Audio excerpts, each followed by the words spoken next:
Si al actual presidente López Obrador no se le hubiese robado la presidencia en 1988, ahorita México sería una de las primeras potencias del mundo. Hoy en día muchos han tenido la oportunidad de viajar a Europa o a países del primer mundo. Se podrán ver las carreteras, autopistas, el ferrocarril, vías de transporte en general, comunicaciones, etcétera, que tienen esos países, pero todo tiene su porqué. Esos países del primer mundo, desde que nacieron, no se practicó, y mucho menos ahora se practica la corrupción.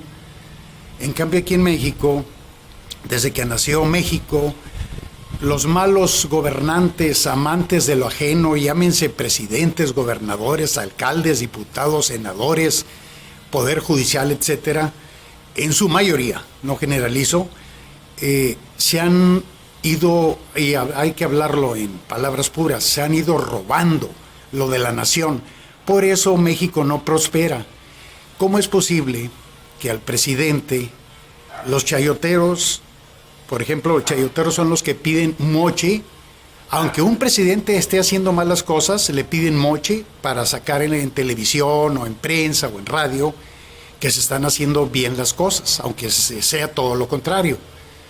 ¿Cómo es posible que esos chayoteros, esos diputaditos adversarios de otros partidos, senadores adversarios de otros partidos, quieran que el presidente actual de México en el año 2020 haga en año y medio o en 2 años que fueran, que todavía no se cumplen, que haga en obras lo que no hicieron esos vivales desvergonzados por México en tantos sexenios?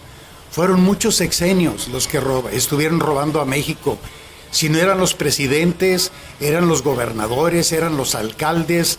Ahora con eso de la extinción de dominio, que extinción de dominio quiere decir quitarle a esos servidores, entre comillas, públicos, porque de servidores no tienen nada, todo lo que le robaron a la nación y reintegrarlo a las finanzas públicas de México. Imagínense ustedes cuántos miles de billones, con B, billones, miles de billones de pesos se podrían recuperar si se enjuicia a expresidentes, gobernadores y exgobernadores, alcaldes y exalcaldes, y directores, subdirectores, etcétera, secretarios de Estado. ¿Cuánto podría reintegrarse a las finanzas públicas de nuestra nación? Yo les puedo asegurar que si todos esos miles de billones, repito, con B, se reintegraran a las arcas públicas, sería posible hasta que se bajaran los impuestos, tanto el ISR, el IVA, pero estos delincuentes de la delincuencia organizada de cuello blanco hicieron las cosas de tal forma en la Constitución para verse ellos protegidos, un blindaje para su pillaje, ¿sí?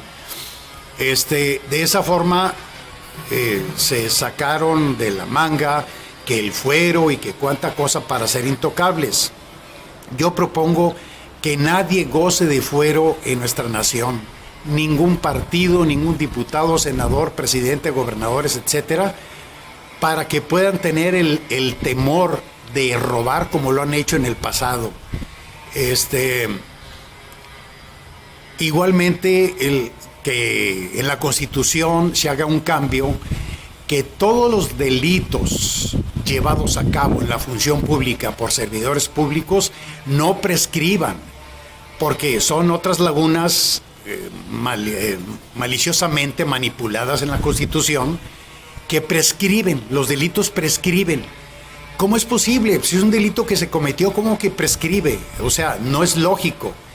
Cualquier atentado contra la nación, lo haga quien lo haga, no debe de prescribir, debe estar vivo por el tiempo que se lleve la investigación, etcétera, porque son daños a la nación, son atentados a la nación. Voy a hacer otros videos para hablar de otros temas, para no hacer muy largo A este le voy a poner AMLO 1. Y esténse pendientes de AMLO 2, AMLO 3 y así sucesivamente, ¿ok? Que tengan ustedes muy buenas tardes. Gracias.